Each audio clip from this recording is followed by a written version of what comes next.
específico, por decir, si interviene un camión frigorífico trasladando pescado congelado, evidentemente tenemos como caso de que el bien en sí está sustentado correctamente con su guía de remisión del remitente y cumple con todos los requisitos. Entonces, en este caso en específico, era el transportista quien había incumplido, ¿no?, con su obligación, no tenía la guía de remisión del transportista. Entonces, se optó porque este transportista culmine el trayecto, entregue la mercadería y luego pueda apersonarse, ¿no?, al almacén de SUNAT para que se proceda con el internamiento. Entonces, en este caso en específico, ¿qué hubiera ocurrido si es que el transportista hubiera hecho caso omiso a esta indicación? Entonces, estaría contemplado en este criterio, ¿no?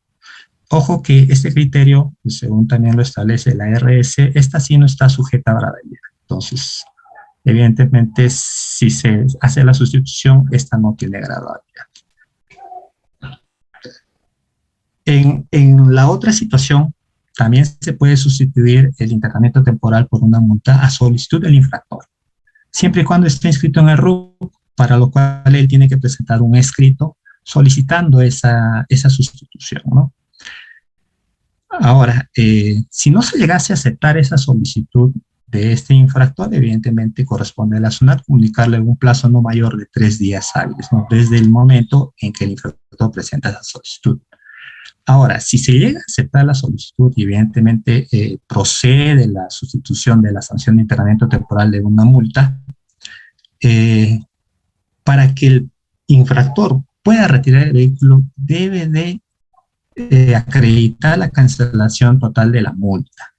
Bueno, como caso les puedo comentar de que había la consulta por parte de un transportista, bueno, dueño del vehículo, que, bueno, él pensaba de que solicitar esta sustitución, la multa la podía fraccionar. Vemos que eso no es así, porque evidentemente el reglamento de internamiento exige que se cancele en su totalidad la multa antes de poder retirar, ¿no? Consideremos que esta sustitución a solicitud del infractor se realiza cuando el vehículo ya está internado en un depósito, en un establecimiento de SUNAT.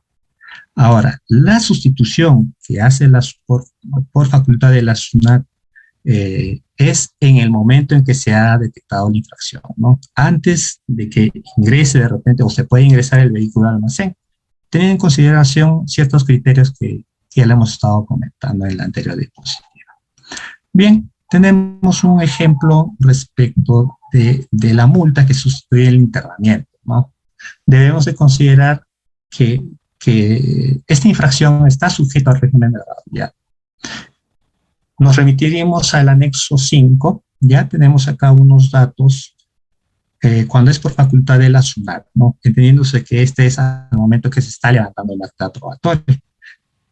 Consideramos datos como son un régimen tributario de un infractor, vamos a considerarlo régimen general, el peso bruto vehicular, 25 toneladas, la fecha de infracción, 27 de septiembre, fecha de emisión de la resolución de multa, vamos a considerarlo al día de hoy, 9 de octubre, y como dato también estamos considerando que es una segunda oportunidad. Entonces debemos considerar que la frecuencia se contabiliza también, debemos de recordar que esta se contabiliza desde el 6 de febrero de 2004. Entonces, ciñéndonos a lo que indica el anexo 5, tenemos que, en principio, verificar el tonelaje, ¿no? De 0 a 25 toneladas, ¿en qué rubros se va a encontrar? ¿Qué importe de la UIT le va a corresponder? Entonces, para este caso, corroborando ya la información con las tablas que se hallan en el anexo 5, tenemos que de 0 a 25 toneladas y siendo una segunda oportunidad, evidentemente le va a corresponder una multa de 1 UIT, ¿no? Como dato ya tenemos el importe de la multa, le tenemos que sumar el interés que le corresponda y el monto total de la multa a pagar sería, en este caso, en este ejemplo, de 4.407. Ahora, como ejemplo, con la misma información a solicitud del infractor, entendiendo que ya el vehículo está dentro de los depósitos de la SUNAT y como en alguna ocasión, o bueno, como en el caso anterior les comentaba de que había de repente ese afán de de un contribuyente, de un infractor, de poder retirar el vehículo, ¿no? A días de haber iniciado el internamiento. Entonces, considerando los datos anteriores, tenemos el régimen tributario, régimen general, peso bruto vehicular, 25 toneladas, la fecha de la infracción, el que ya estábamos señalando, 27 de septiembre, la fecha de emisión, 1 de octubre del 2021. Como frecuencia, segunda oportunidad, ¿no? Entonces, bajo ese contexto, nuevamente nos remitimos al anexo 5 y podemos corroborar que en este caso toma como dato el régimen del tributario y evidentemente la oportunidad, bueno, la frecuencia de la infracción, ¿no? Para este caso, al estar el deudor tributario en el régimen general, le corresponde la tabla 1 y como ya habíamos puesto como ejemplo, como segunda oportunidad, entonces nos resultará una multa de 2 UITs. A este importe de la multa se le tiene que adicionar el interés que le corresponda y evidentemente vamos a tener un monto total de multa por 8.815 para este caso, ¿no? Tenemos que considerar que en el tema de la sustitución por facultad de la SUNAT se toma como dato el peso bruto vehicular, ¿no? Y evidentemente podemos corroborar que en el anexo 5 está dividido hasta en tres grupos, ¿no? En 3 límites de tonelaje. Ahora, en el tema de la solicitud del infractor se toma como dato lo que es el régimen de deudor tributario. Bien, ahora, ¿qué pasa pero con el internamiento? Que cuando al vehículo en infracción se ha internado en un depósito de la SUNAT, entonces el infractor debe de seguir lo que establece el artículo 11 de la RS 157 de 2004, ¿no? A lo cual a él le corresponde presentar un escrito, ¿ya? Que cumpla con todo lo que establece este artículo 11, el escrito, y que acompañe una copia del comprobante de pago que cumpla con los requisitos y características que señala el reglamento de comprobantes de pago, o documentación que a juicio de la SUNAT acredite fehacientemente su derecho de propiedad o posesión del vehículo. Entonces, cuando se interna un vehículo en los almacenes de SUNAT, respecto de esta infracción, también tenemos una gradualidad. Este cogimiento para el transportista, para el infractor, se da con la presentación de este escrito que les mencionaba dentro de los plazos que establece la gradualidad. Por ejemplo, si a un transportista se le detecta una infracción y el vehículo se ingresa al almacén, por decir, pongamos el día miércoles, ¿ya? Entonces, el transportista, de acuerdo a esta gradualidad, considerando, ¿no?, la frecuencia, suponiendo que sea su primera oportunidad, él puede acogerse a la gradualidad siempre y cuando, de acuerdo a la oportunidad, presente dentro del plazo. Por ejemplo, si es una primera oportunidad, él tendría 2 días calendarios para poder presentar su escrito y evidentemente acompañado del comprobante de pago o el documento que sustente la propia oposición del bien para poder acogerse a la gradualidad. Entonces, el internamiento temporal se da por el lapso de 30 días calendarios. Si este transportista se acoge a la gradualidad, si fuera su primera oportunidad y él presenta en los 2 días calendarios de levantado del acta probatoria, ¿ya? Entonces, él va a acogerse a esta gradualidad y va a hacer su sanción solo de 5 días calendarios de internamiento. Entonces, para el transportista en el internamiento temporal vehicular, la gradualidad está sujeto a la oportunidad de presentación de su escrito. Entonces, tenemos como segunda oportunidad y tercera oportunidad, si este transportista ingresa su documentación dentro de los 5 días calendarios siguientes de levantar la acta probatoria, de haberse efectuado el internamiento del vehículo, evidentemente va a tener una gradualidad. Como segunda oportunidad, solamente serán 10 días calendarios de internamiento. Ahora, si fuera una tercera oportunidad y acredita dentro del plazo que establece, serán 15 días calendarios de internamiento. Sin embargo, a partir de la cuarta oportunidad a más, evidentemente ya no hay gradualidad, entonces se tiene que aplicar la sanción de 30 días calendarios. ¿Qué sucedería si un transportista, evidentemente, presentase fuera del plazo que establece el régimen de gradualidad, entonces evidentemente no se ha acogido a la gradualidad y se le va a aplicar la sanción máxima de 30 días calendarios de internamiento. Entonces, eso hay que tener consideración respecto de esta sanción de internamiento temporal, ¿no? La oportunidad de presentar el escrito para poder acogernos a la gradualidad. Ahora, por otro lado, tenemos al numeral 5, también del artículo 174, cuando el transportista porta documentos que no son considerados válidos tributariamente para poder efectuar esto. ¿Ya? Entonces recordemos que el 4 es cuando no porta ningún tipo de documentación y el 5 es que cuando porta, estos no cumplen los requisitos y características que señala el reglamento de comprobantes de pago. De igual modo, como ejemplo 2, tenemos una intervención que realiza el fedatario fiscalizador a fin de corroborar que efectivamente se esté cumpliendo con la obligación que tienen los transportistas para el transporte de los bienes, ¿no? En caso de resultar conforme, evidentemente, ya lo habíamos indicado, se procede a sellar las guías y se indica al intervenido proseguir con su ruta. Ahora, en caso de ser no conforme, para este ejemplo, evidentemente estamos considerando que el transportista ha presentado documentos que no reúnen los requisitos y características para considerarlos como guía de remisión transportista. Entonces, corresponde que el fedatario levante el acta probatoria y tipifique la infracción que le corresponde. En este caso será del numeral 5 del artículo 174. Y la sanción que le corresponde es una multa. ¿Ya? Sobre este también aplica el régimen de gradualidad. En este caso en específico, si fuera la primera y la segunda oportunidad, la sanción es la multa. Pero a partir de la tercera oportunidad, la sanción ya es el internamiento, ¿ya?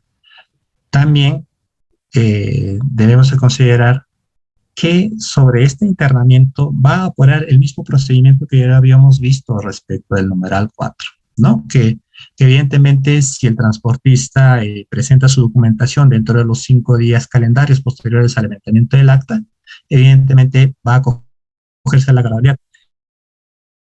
Y al ser la tercera oportunidad, su sanción serán de 15 días calendarios de internamiento, ¿no? También sucede lo mismo, si no llega a presentar dentro de este plazo para acogerse a la gradualidad, evidentemente la sanción será por 30 días calendarios, ¿no? De igual modo, a partir de la cuarta oportunidad, ya no hay, ya no se tiene la gradualidad y se aplica la sanción máxima de 30 días calendarios. En el caso de la multa, esta, evidentemente, sujeta a gradualidad, está detallada en el anexo 4 del régimen de gradualidad, ¿no? Tenemos como datos, por decir, se ha intervenido a un infractor, el vehículo en materia de infracción tiene una capacidad de tonelaje de 25 toneladas métricas, evidentemente el régimen tributario, como dato, podemos tener el régimen general, la fecha de infracción, 27 de septiembre, la fecha de emisión de la resolución de multa, el 1 de octubre. La frecuencia vamos a considerar para este caso que es una primera oportunidad, ¿no? Entonces, tenemos por información de las tablas del anexo 4, al estar este infractor en el régimen general, le va a corresponder la tabla 1 y al ser su primera oportunidad, le corresponde una sanción del 25% de la UIT. Entonces, si nosotros operamos sello, evidentemente vamos a tener el importe de 1.100, a esto lo tenemos que adicionar el interés que le corresponde, y ese sería el monto de la multa a la fecha de emisión de la resolución, que, bueno, como ejemplo he considerado 1 de octubre de 2021, ¿no? Estaría pagando 1.102 soles. Entonces, esa sería la multa que le correspondería en una primera oportunidad a un infractor. Ahora, respecto del remitente, el numeral 8 y el numeral 9 establece la infracción. En el caso del numeral 8, el remitir viene sin portar la guía de remisión remitente, y en el caso del numeral 9, es remitir bienes portando documentos que no reúnen los requisitos y características para ser considerados como tal. Entonces, viendo esto en un esquema práctico, nuevamente, el, la actuación del fedatario fiscalizador va a iniciar con la identificación ante el conductor de la unidad de transporte a quien se le solicitan, ¿no?, las respectivas guías de revisión para poder corroborar el cumplimiento de las obligaciones. En caso de hallar que la documentación es conforme, la documentación está sustentando correctamente el traslado de estos bienes, evidentemente procede que se puedan sellar estas guías y que se indique al conductor que proceda con su ruta, ¿no? Ahora, ¿qué sucede en caso de que no esté conforme? Eh, en este ejemplo lo estoy considerando de la siguiente manera, ¿no? Cuando no porta la guía de remisión que sustente el traslado de los bienes, con el número 1 tenemos que va a tipificar la infracción del numeral 8 del artículo 174. La sanción que le corresponde es el comiso. Y en una segunda instancia, si el intervenido exhibiera o transportara los bienes portando documentos que no son considerados bienes de remisión, entonces le va a corresponder una tipificación de infracción del numeral 9 del artículo 174, cuya sanción evidentemente es el comiso, ¿no? Algo importante a resaltar en el levantamiento del acta probatoria es que el fedatario va a indicar si los bienes sancionados son perecederos o no son perecederos. Entonces, ¿dónde encontramos esta indicación si es o no perecedero? Lo hallamos en el inciso C del artículo 1 de la R657, que es el reglamento de comiso, ¿no?, en el cual considera que bienes perecederos son los criterios, no son aquellos que son susceptibles de deteriorarse, descomponerse o la pérdida en un plazo no mayor de 45 días calendarios que se computan desde el levantamiento del acta probatoria, o también aquellos que tienen una fecha de vencimiento o expiración dentro también del mismo plazo, dentro del mismo lapso de días, de 45 días calendarios. Y bienes no perecederos son aquellos que no están comprendidos dentro de estos dos.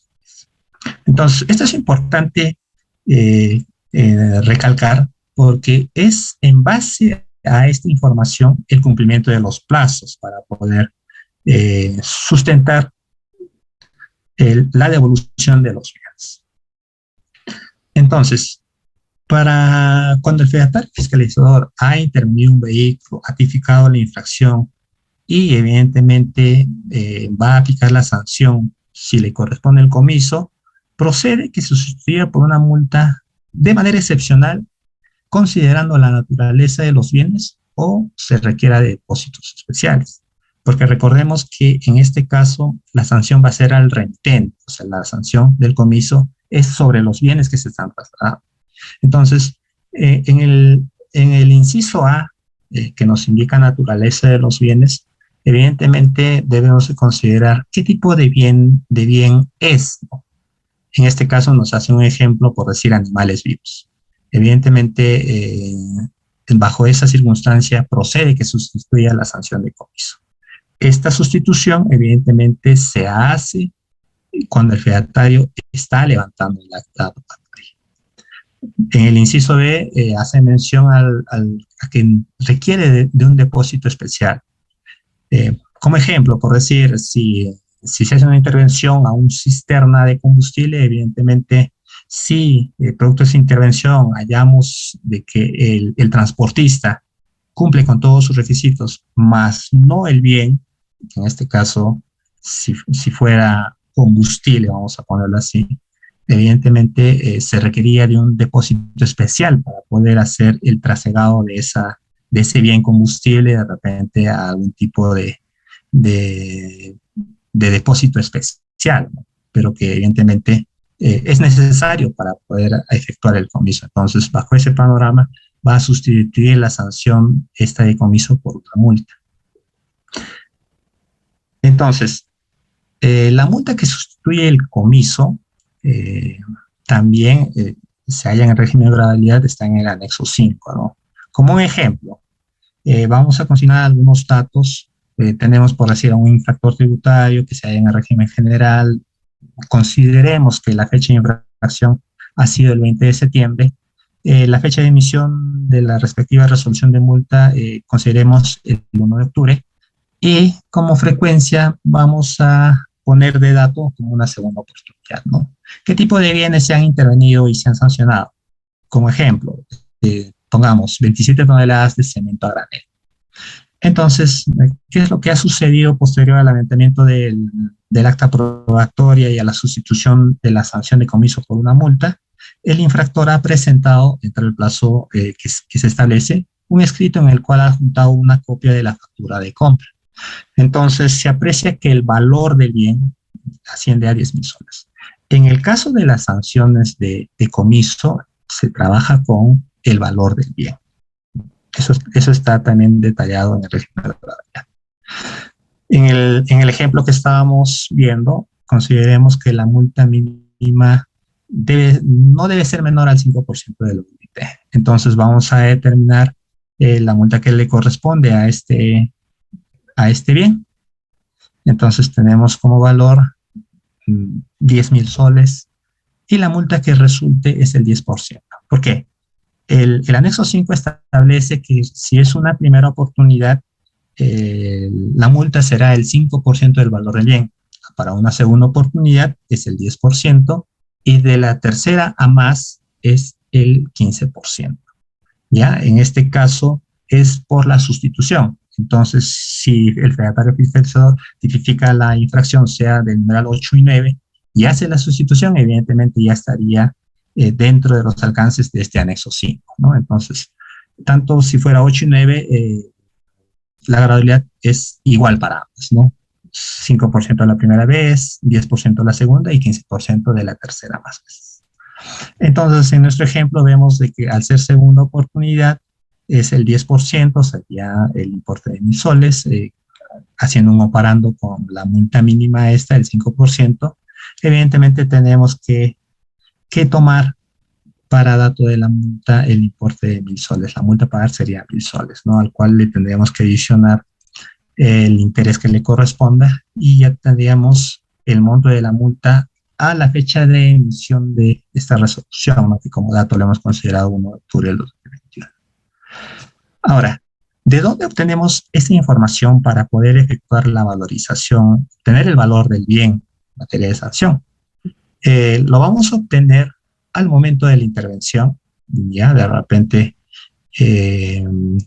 cuando el fedatario interviene, se ha podido tener una factura por la compra del bien, entonces por ahí esta nos puede servir para la valorización, o en defecto a la información que presenta el infractor, ¿no? Se considera el plazo de 10 días hábiles para que presente el infractor respecto a bienes no perecederos y de 2 días hábiles respecto a bienes perecederos, ¿no? Este se computa a partir del día siguiente de levantada de la probatoria. Entonces, respecto de esa información, evidentemente, con esa información nos permite a nosotros poder determinar el importe de la multa. Ahora, ¿qué sucede cuando al momento de levantar el acta, el fedatario evidentemente comisa los bienes? Entonces, tanto para el numeral 8 y para el numeral 9, lo que tiene que hacer el infractor es presentar su escrito solicitando la devolución, ¿ya? A este escrito tiene que adjuntarle una copia del comprobante de pago, pero este comprobante debe de cumplir con todos los requisitos y características que exige el reglamento de comprobantes de pago, ¿ya? Ahora, la presentación del escrito está sujeta a si los bienes comisados son no perecederos o perecederos. ¿Ya? En el caso de bienes no perecederos, el plazo que tiene para poder presentar el escrito del infractor es de 10 días hábiles contabilizados a partir del día siguiente de levantada el acta probatoria. ¿Ya? Entonces, si el infractor presenta dentro de los 10 días hábiles su solicitud, que cumpla con todos los requisitos que exige la RC 157, el reglamento de comiso, evidentemente la administración va a emitir la resolución de comiso dentro del plazo de hasta 30 días hábiles posteriores, ¿no? Una vez que se tenga la resolución de comiso y ésta se notifique al infractor, el infractor tiene el plazo de 15 días hábiles para efectuar el pago de la multa, a fin de recuperar sus bienes. Ahora, en el caso de bienes perecederos, el plazo es solo de 2 días hábiles, ¿ya? De igual modo, la administración emite la resolución de comiso dentro del plazo de 15 días hábiles, ¿no? Esto también posterior a la presentación de su escrito. Eso hay que tenerlo en claro respecto del plazo que tiene la administración para emitir la resolución, porque a veces viene el contribuyente, ¿no?, a hacer las consultas y él cree de que este plazo es desde el que se levantó el acta probatoria, ¿no? A veces vienen un poco preocupados e indican, ¿no? ¿Sabe qué, señor? Se me ha comisado hace, como ejemplo, ¿no?, 12 días atrás y todavía no tengo ningún resultado por parte de ustedes, de SUNAT. Entonces, a veces resulta que se presenta todavía la solicitud al 10º día hábil, ¿no?, en el caso de no perecederos, como le estaba comentando en el ejemplo. Entonces, si consideramos ello, recién habrían pasado ni siquiera de repente ¿qué les digo? 10 días hábiles, ¿no?, considerando de repente de que a veces el contribuyente todo lo contabiliza en días calendarios, ¿no? Entonces, por ahí también es una suerte de repente de que los contribuyentes tengan en claro esta situación de los plazos. Ahora, concluyendo, en el caso de los bienes perecederos, el infractor tiene que pagar su multa luego de notificar la respectiva resolución en el plazo máximo de 2 días hábiles, ¿no? Entonces, ¿qué sucede si tanto para bienes perecederos no perecederos el infractor no paga dentro de este plazo, ¿no? ¿Qué va a suceder? Lo que va a suceder es que la SUNAT pueda disponer de estos bienes, ¿no? Procederá de repente la donación de estos o el remate. Ahora, ¿qué sucede ya con el comiso en sí, cuando la mercadería se ha ingresado a los almacenes, producto de la intervención que se hizo, certificó la infracción y se llevó la mercadería, se hizo el depósito que corresponde, ¿no?, en los almacenes? Entonces, esto está sujeto a gradualidad. En el caso de infracciones por no portar la documentación, que es la del numeral 8, si fuera una primera oportunidad, tiene que pagar una multa que está en base al valor del bien. Ya, como podemos observar aquí en la diapositiva, si fuera una primera oportunidad es el 5% del valor del bien, para una segunda oportunidad es el 10%, y de la tercera a más oportunidades, bueno, respecto a esta misma infracción es el 15% del valor del bien. Ahora, si fuera la infracción por 74, si fuera la primera oportunidad, será la multa el 4% del valor del bien. Si fuera una segunda oportunidad, el 8%, de la tercera a más, el 15%, ¿no? Aquí consideramos de que de la tercera a más, evidentemente, ya no hay gradualidad. Entonces, como ejemplo, tenemos lo siguiente. Como datos, se hace una intervención y se comisan 700 bolsas que contienen fertilizante urea por 50 kilos. Entonces, se tipifica como infracción el 104 numeral 9, que evidentemente, por el tipo de bien que se interviene, es un bien no perecedero. La fecha de infracción, 27 de septiembre. Y como dato también tenemos que se presenta un escrito, ¿no? Estamos considerando un dato el 1 de octubre del 2021, que evidentemente está dentro del plazo, ¿no? Porque para el tema de no perecederos son 10 días hábiles, y evidentemente desde la fecha de infracción, para nuestro ejemplo, que ha sido el día 27, el día 1 de octubre correspondería al 4.º día hábil, entonces está dentro del plazo. Consideramos una frecuencia, una segunda oportunidad, ¿no? Ahora, también tenemos como un dato para nuestro ejemplo que el infractor ha presentado su escrito adjuntando el comprobante de pago que cumple con todos los requisitos y características que señala el reglamento. Entonces, en este comprobante nos señala el valor del bien. El valor del bien, para nuestro ejemplo, será el importe de 35.000 soles, ¿no?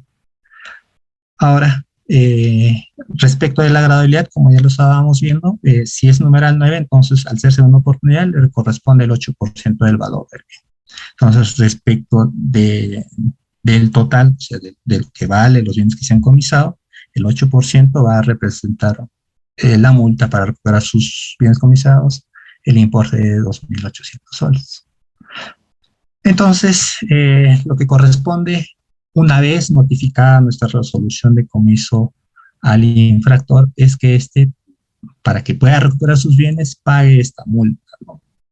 Lo va a hacer con el Código de Tributos 6131, ¿no? Lo puede hacer en cualquier entidad financiera a nivel nacional.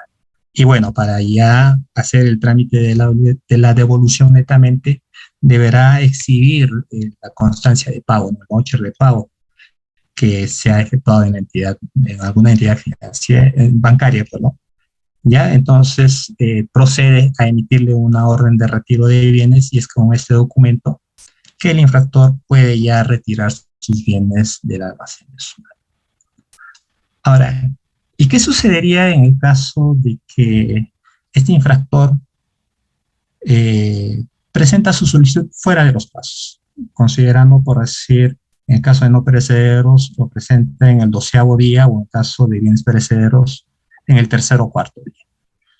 Entonces, como ya se presentó fuera del plazo establecido, lo que va a proceder es que se emita una resolución de abandono de bienes comisados. ¿Ya? No solamente es por la presentación fuera del plazo, también hay casos en los cuales no se presenta ningún tipo de escrito o que se presentan escritos adjuntando documentos que luego de la verificación que nosotros realizamos no cumple con los requisitos y características para que lo consideremos como un comprobante de pago. Entonces, bajo esa circunstancia, también se emite la resolución de abandono de bienes comisados. ¿Ya? Entonces, para concluir, yo creo que es importante que se pueda refrescar estos conocimientos y, bueno, que de mejor manera con unos pequeños ejercicios prácticos que poder compartir con usted. Muchas.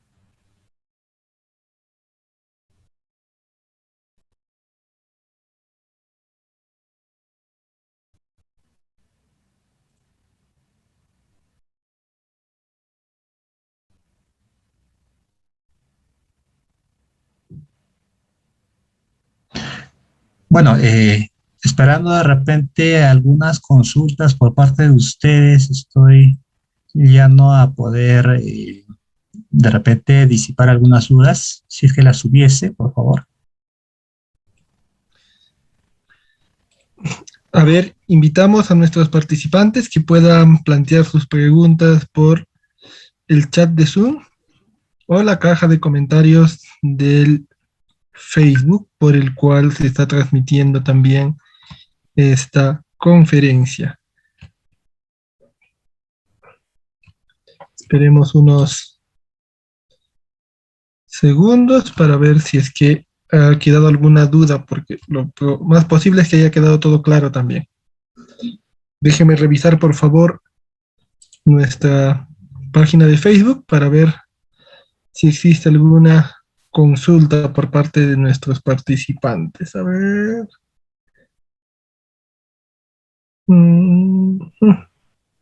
No visualizo ninguna consulta, quiere decir que está quedando todo claro. A ver. Sí. Listo. A ver, aquí hay una pregunta, creo que está planteándose, dice. Ramiro Baldión dice, señor, ¿cómo es el caso de compras en las tiendas? Sí, estimado Ramiro, la siguiente ponencia a cargo de la CPC Giovanna Pecho justo va a tratar este tema en específico. Entonces, al no haber preguntas respecto mm, bueno, de lo ya compartido, daría pase a mi compañera Giovanna Pecho a fin de que pueda plasmar de repente bueno, absorber estas dudas que, que se está plasmando, ¿no?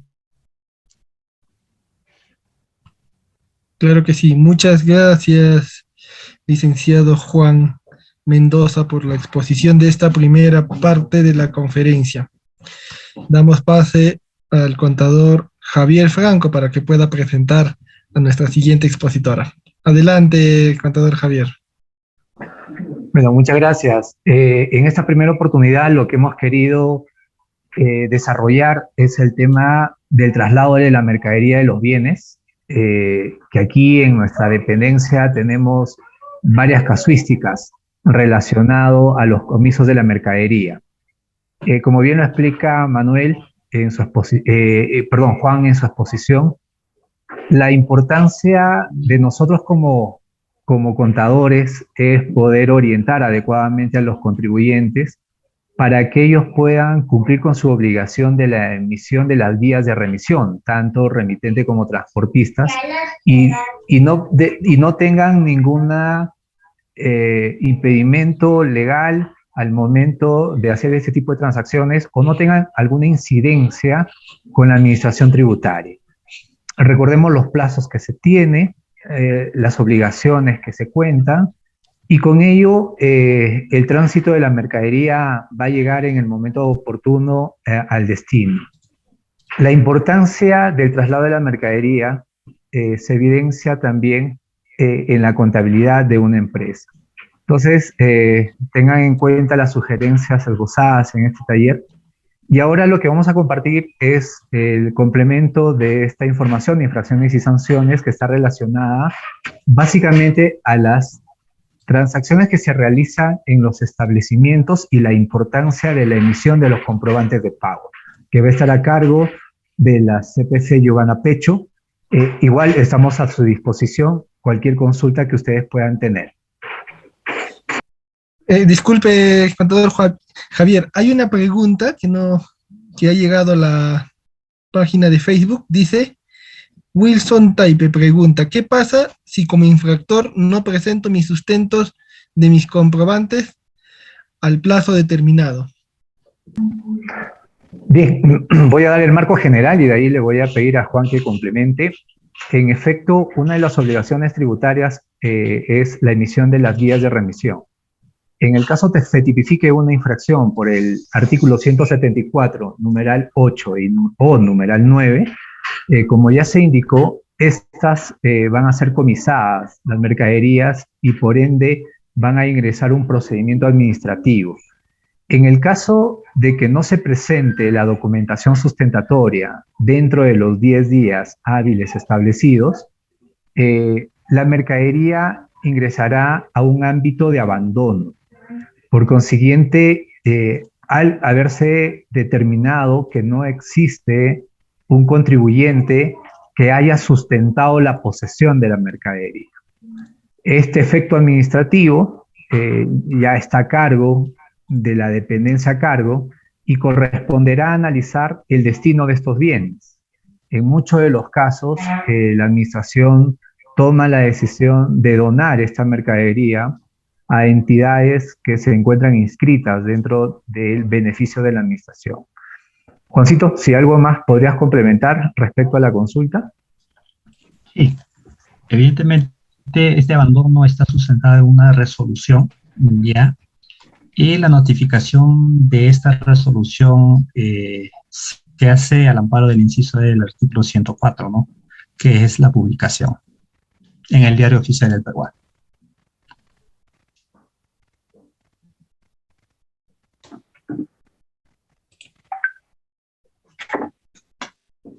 Listo, muchas gracias por la respuesta. Podemos continuar ya con la segunda parte de esta exposición, de esta conferencia. Adelante, contadora Giovanna.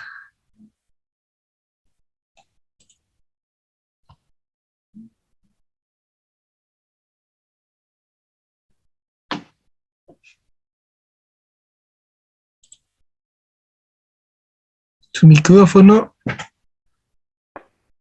Ya, ¿ahora sí me escuchan? sí, se le oye. Buenas noches, gracias por la invitación. Continuando con la exposición, quiero compartir un poco con ustedes las infracciones por el artículo 174, numeral 1 y 2.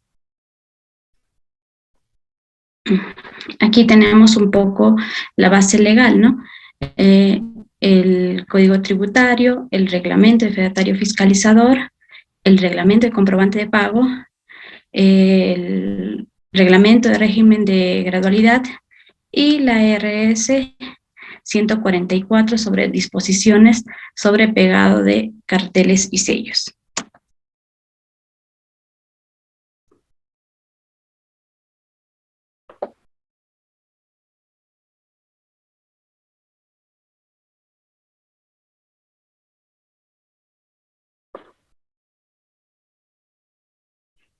Ya. El artículo 87 nos habla de las obligaciones de los administrados.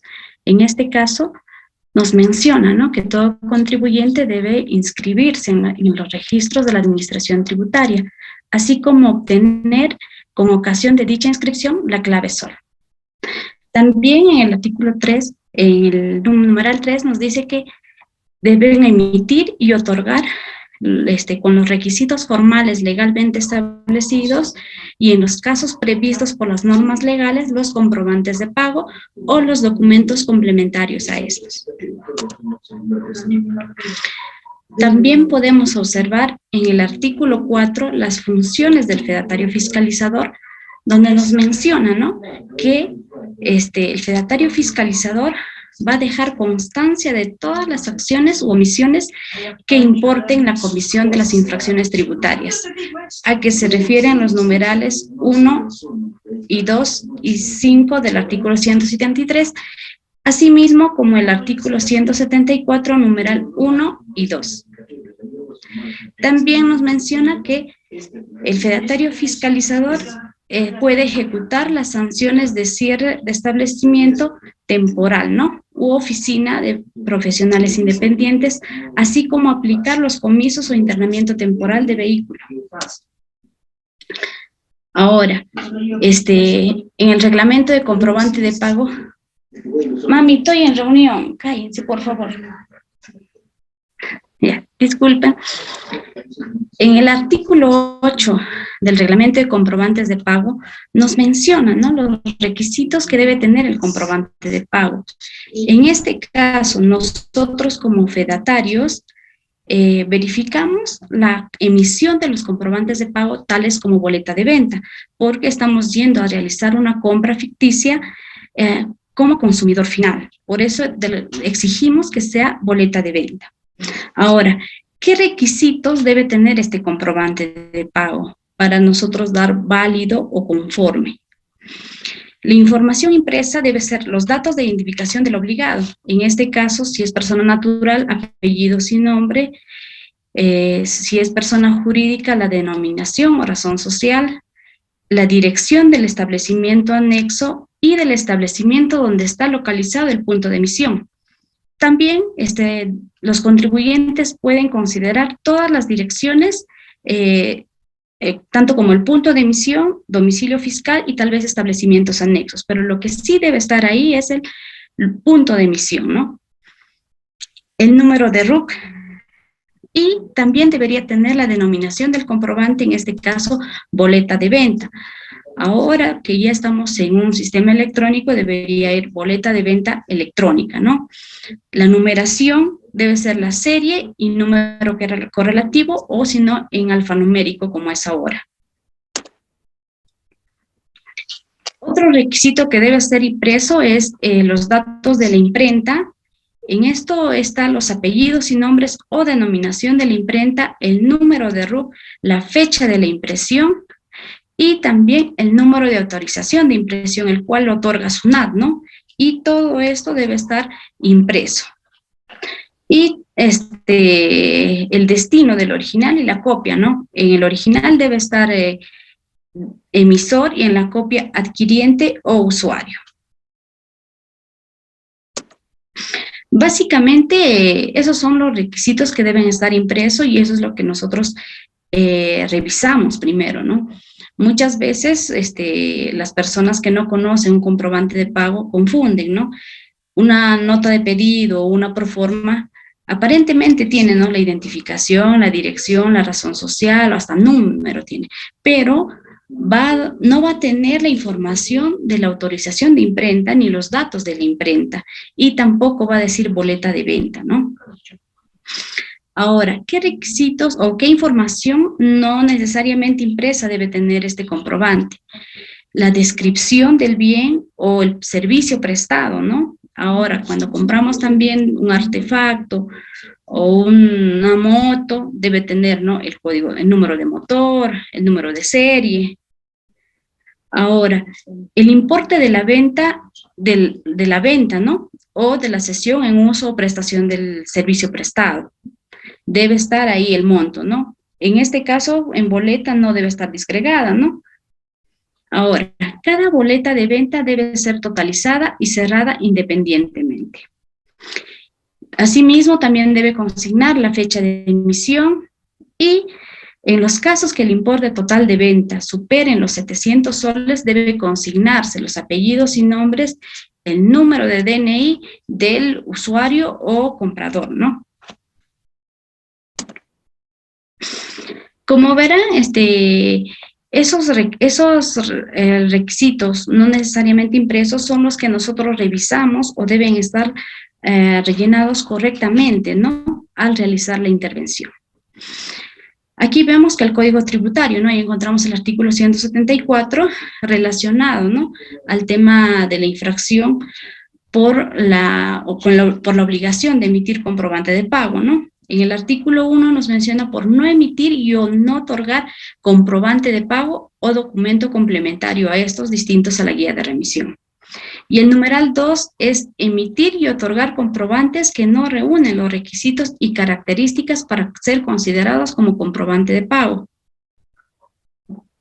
Es como les mencionaba, ¿no? Una proforma, por ejemplo, una nota de pedido, es un documento, pero no es considerado comprobante de pago porque adolece.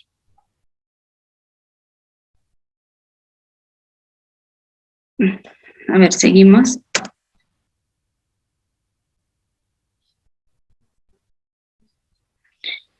Tenemos tipos de intervención que nosotros realizamos.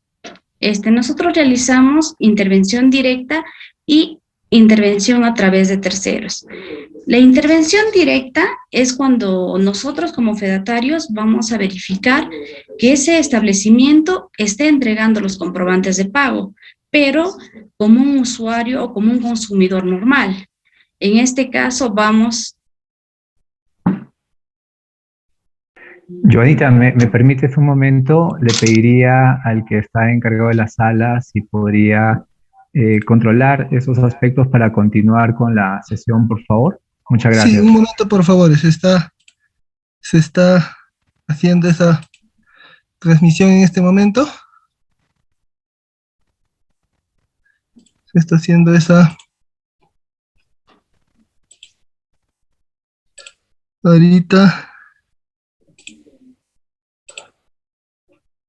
Un momento, por favor.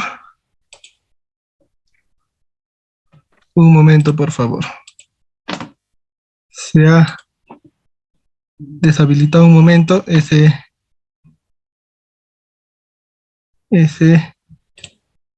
tema. A ver.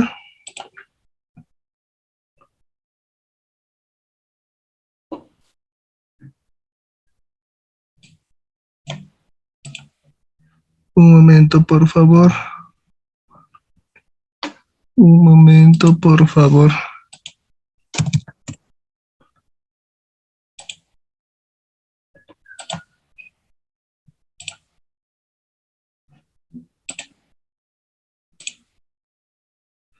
Listo, se ha sacado a la persona que estaba haciendo esas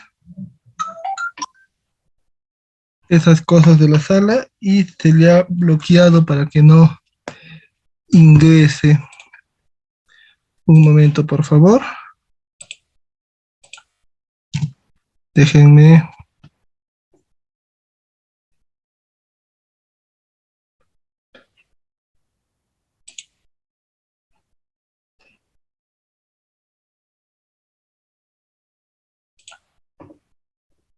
Un momento, por favor.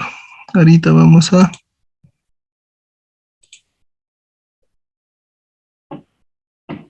Se ha bloqueado el chat también para eso.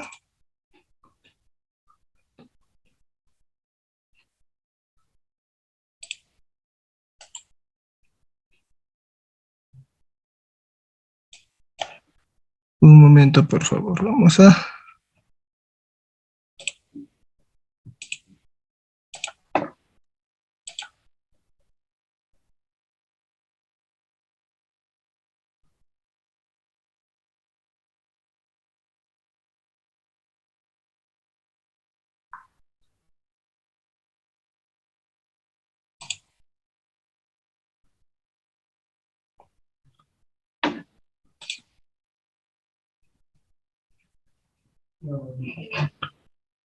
Un momento. Estamos tomando las medidas del caso para evitar que esto se repita.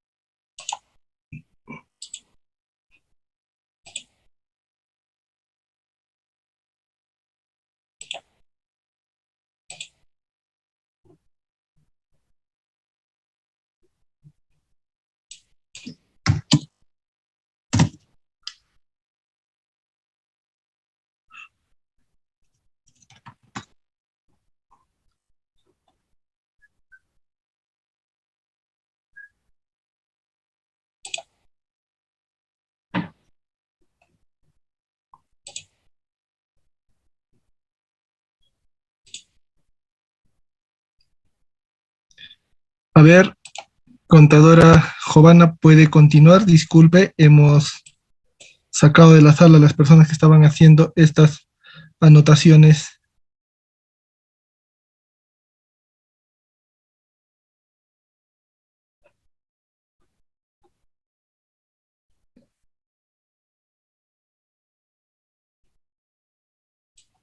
Un momento.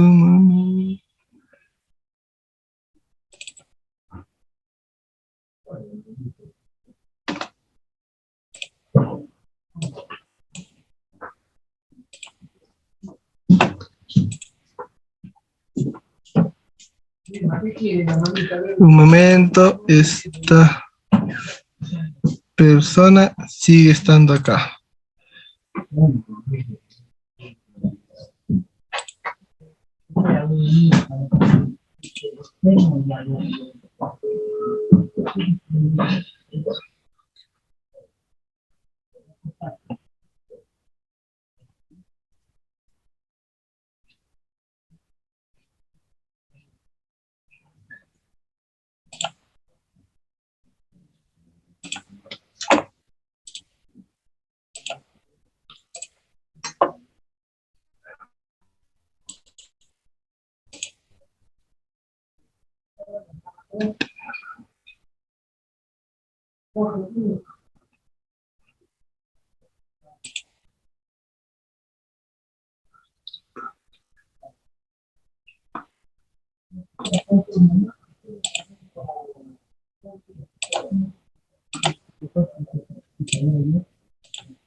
Listo, vamos a hacer algo bien.